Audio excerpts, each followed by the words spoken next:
Hi friends, எல்லாருக்கும் மார்க்கெட்டுக்கு போனோம். நான் தேடி போன மீன் வேறு, ஆனால் அங்கே இருந்து மார்க்கெட் போனேங்க. அதனால வவ்வால் மீனுக்காக தான் நான் போனேங்க. ஆனால் வவ்வால் மீனே இல்லை, கடல் மீன் தான் இருந்துச்சு. சரி, கடல் மீன் 1 கிலோ வாங்கிக்கிட்டு, கெண்டை மீன் 1 கிலோ வாங்கிக்கிட்டேன். நான் பெற்ற 2 பொண்ணும் முள் இருக்குன்னு நினச்சி எந்த மீனும் சாப்பிடாது வவ்வால் மீனை தவிர. வவ்வால் மீன் இல்லாங்காட்டியும் நான் பக்கத்தில் மீன் மார்க்கெட்டுக்கு போயிட்டேன். அங்கே போய் பார்த்தீங்கன்னா, அப்பா சாமி எவ்வளோ கூட்டங்க, அவ்வளோ கூட்டமாக இருந்துச்சு. அங்கே போய் பார்த்துட்டு இங்கே பாருங்க கூட்டத்தை. அங்கே போய் பார்த்துட்டு நான் எப்போவுமே ரெகுலராக ஒரு தாத்தாட்ட தான் வாங்குவேன். அந்த தாத்தாட்ட வவ்வால் மீன் எவ்வளோங்கிறேன், 220 ரூபாங்கிறாரு. உயிர் மீன் வவ்வால், செத்த மீன் 200 ரூபாங்கிறாரு. தாத்தா, என்ன தாத்தா உங்கள்ட்ட தான் நான் எடுப்பேன், ஏதாவது கம்மி பண்ணி கொடுங்க அப்படின்னு சொன்னேன். இல்லைம்மா, இன்றைக்கி சண்டேங்கிறதுனால எதுவும் கம்மி பண்ணி தர முடியாதுன்ட்டாரு. அதனால சரி 2 கிலோ வவ்வால் மீனை வாங்கிட்டு வந்துட்டேங்க. அங்கேயே க்ளீன் பண்ணி கொடுத்தாங்க. இப்போ நான் ஃபஸ்ட்டு ஒரு இடத்துல மீன் வாங்க போனால் அங்கே க்ளீன் பண்ணுறதுக்கு தனியாக ஒரு காசு. இங்கெல்லாம் காசு கிடையாது மீன் மார்க்கெட்டில். இந்த பாட்டிகிட்ட பார்த்தீங்கன்னா 20 ரூபா க்ளீன் பண்ணுறதுக்கு. சரின்னு பாட்டிக்கு 20 ரூபா காசை கொடுத்து க்ளீன் பண்ணிவிட்டு வீட்டுக்கு சேர்ந்தோம். வீட்டுக்கு வந்ததுக்கப்புறம் பார்த்தீங்கன்னா அது இனிமேல் தான் வேலையே ஆரம்பம். வீட்டுக்கு வந்ததுக்கப்புறம் ஒன்று மீன் அலசி கழுவி அதுக்கப்புறம் ரொம்ப டைம் ஆகிடுச்சிங்க. ஏற்கனவே கூட்டம் அதிகமாக இருந்ததுனால நான் வீட்டுக்கு வந்ததே மணி 11:30 மணி மேலே ஆகிடுச்சி. அதனால் மசாலா எதுவும் போடாமல் நம்ம கடையில் வாங்கின மீன் வறுவல் மசாலா கூட கொஞ்சம் இஞ்சி பூண்டு மஞ்சத்தூள் இதெல்லாம் சேர்த்து நானே அப்படியே மசாலா மாதிரி ரெடி பண்ணிட்டேங்க.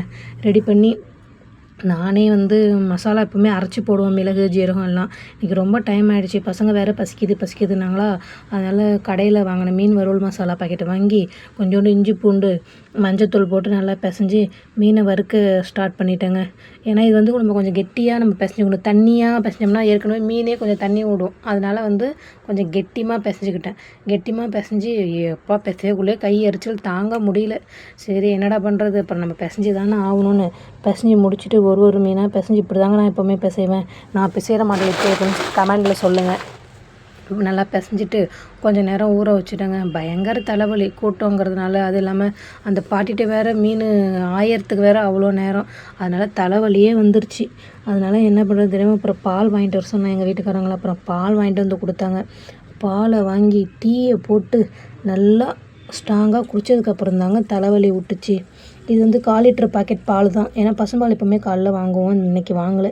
அதனால் இன்றைக்கி கடை பால் தான். பாலில் எப்படியும் இது 1/4 லிட்டர் பாலுக்கு கரெக்டாக ஒரு சொம்பு தண்ணி, 1/4 சொம்பு ஊற்றுவேன். ஊற்றி நான் பசங்க எல்லாம் ஊற்றி நல்லா ஸ்ட்ராங்காக டீயை வச்சு குடிச்சிட்டு உட்காந்தேங்க. ஆஹா வேலை கிடக்கே அப்படின்ட்டு. எங்கே உட்கார தோணும் நம்ம பொம்பளைங்களுக்கு, வேலை கிடக்கேன்னு மறுபடியும் சரி மீனை வறுத்துருவோம். குழம்பு தனியாக வச்சாச்சு. அந்த கிளிப்பு உங்களுக்கு ஆட் பண்ணல, ஏன்னா எல்லாேருக்கும் மீன் குழம்பு வைக்க தெரியும். அதனால் அதை ஆட் பண்ணல. மீன் குழம்பு ஏற்கனவே வச்சுட்டு அப்புறம் எண்ணெய் ஊற்றி எண்ணெய் நல்லா சூடானதும் இந்த மீனை போட்டு வறுத்து முடிச்சிட்டேன். இதை வறுத்து முடிச்சதுக்கப்புறம் கொஞ்சம் படுக்கலான்னு நினச்சேங்க. கரெக்டாக இது காத்தடினாலதுமா ஒரே வீடே ஒரே குப்பை. மரம் வேறு இருக்கா, எல்லாமே இலை எல்லாம் எங்கெங்கே இருக்கிற குப்பையோ அது பாட்டுக்கு சேர்ந்துருச்சு. அதனால் எல்லாத்தையும் கூட்டி தள்ளிட்டு சரின்ட்டு அப்புறம் கூட்டி தள்ளிட்டு அதுக்கப்புறம் துணியை ஊற போட்டிருந்தேன். காலையில் துணியை ஊற போட்டுட்டு தான் போனேன் மீன் மார்க்கெட்டுக்கு. அதனால் துணி கிடைக்கேன்னு அப்புறம் துணியை துவைச்சேங்க. துணியை துவைச்சதுக்கப்புறமே துணியை துவைக்கலான்ட்டு உட்காந்து அப்புறம் பசங்க பசிக்குதுன்னாங்க. அப்புறம் பசங்களுக்கு சாப்பாடை போட்டு கொடுத்துட்டு அப்புறம் உடனே தம்பி வந்தான். அவனுக்கு 2 வறுத்த மீன் வச்சு கொடுத்தேன். அவன் எப்போவுமே மீன் சாப்பிட மாட்டான், மீனே பிடிக்காதும்பான். அதனால் நானும் மீனே பிடிக்காது அவனுக்கு. நானும் மறந்து போய் மீன் வச்சு கொடுத்துட்டேன். அவனுக்கு எப்போவுமே சிக்கன் தான் சாப்பிடுவான். அதனால் மீன் வேணான்ட்டான். அதனால் அதை வச்சுட்டு துணியை துவைச்சிட்டு வேலையெல்லாம் முடிஞ்சுதுங்க. இனிமேல் குளிச்சுட்டு அடுத்த ரொட்டீன் சாயந்தரம் ரொட்டீன் தான் பார்க்கணும். நம்ம சேனல் பிடிச்சா லைக் பண்ணுங்கள், ஷேர் பண்ணுங்கள், மறக்காமல் சப்ஸ்கிரைப் பண்ணிக்கோங்க.